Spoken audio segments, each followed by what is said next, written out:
El presidente de Estados Unidos, Donald J. Trump, ha declarado que hablará mañana con el primer ministro canadiense, Justin Trudeau, y con la presidenta mexicana, Claudia Sheinbaum, sobre los aranceles del 25% que entrarán en vigor a la medianoche del martes, y ha afirmado que es necesario hacer algo con respecto al déficit comercial entre Estados Unidos, Canadá y México.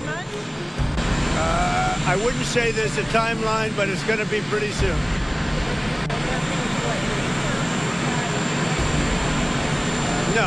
No, I'm not concerned. We may have short-term a little pain, and people understand that. But long-term, the United States has been ripped off by virtually every country in the world. We have deficits with almost every country. Not every country, but almost. And we're going to change it. It's been unfair. That's why we owe $36 trillion.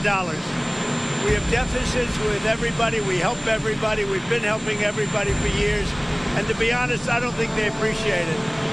So we're going to change that. We're going to change it fast. We're going to make America great again. We have to focus on our country. We have tremendous potential if properly used, and we have to focus on our country. Tremendous deficits with China, tremendous deficits with the European Union, tremendous deficits with Mexico and Canada. And why? What's the purpose of that? Why would we have deficits? And you look at, if you look at pharmaceuticals and drugs, if you look at various products, it's much cheaper in other countries. We're not going to allow that much longer. We're not going to take it. What's going on there? Well, it's been run by a bunch of radical lunatics, and we're getting them out.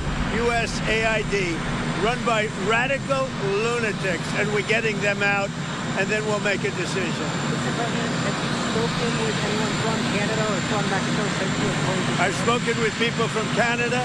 I've spoken with people from Mexico, and I've spoken to a lot of other people too. Prime Minister Trudeau or?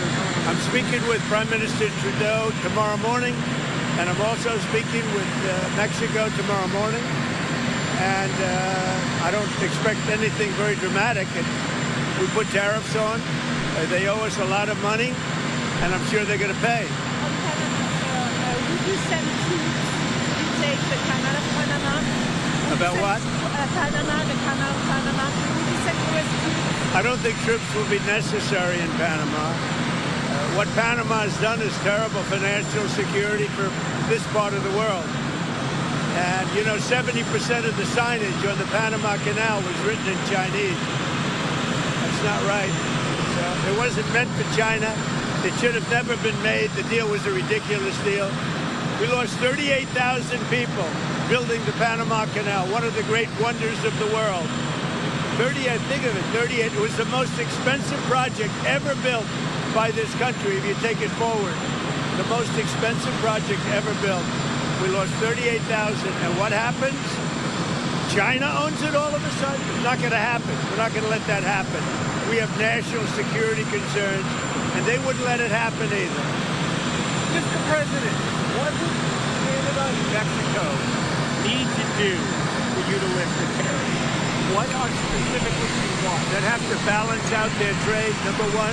They've got to stop people from pouring into our country, and we've stopped it. They haven't stopped it. We've stopped it. They have to stop people from pouring, and we have to stop fentanyl, and that includes China. Fentanyl has killed, this year, at least 200,000 people. It's pouring in from China through Mexico and Canada, and they've got to stop it. And if they don't stop it, the tariffs are going to get worse, a lot worse. Mr. President, I'm going to the border. All right, President Trump speaking to reporters after just getting off Air Force One, now going to Marine One, and then eventually back to the White House, coming back from Mar-a-Lago, and again, talking about the tariffs, talking that he will be talking to Canada's Justin Trudeau tomorrow.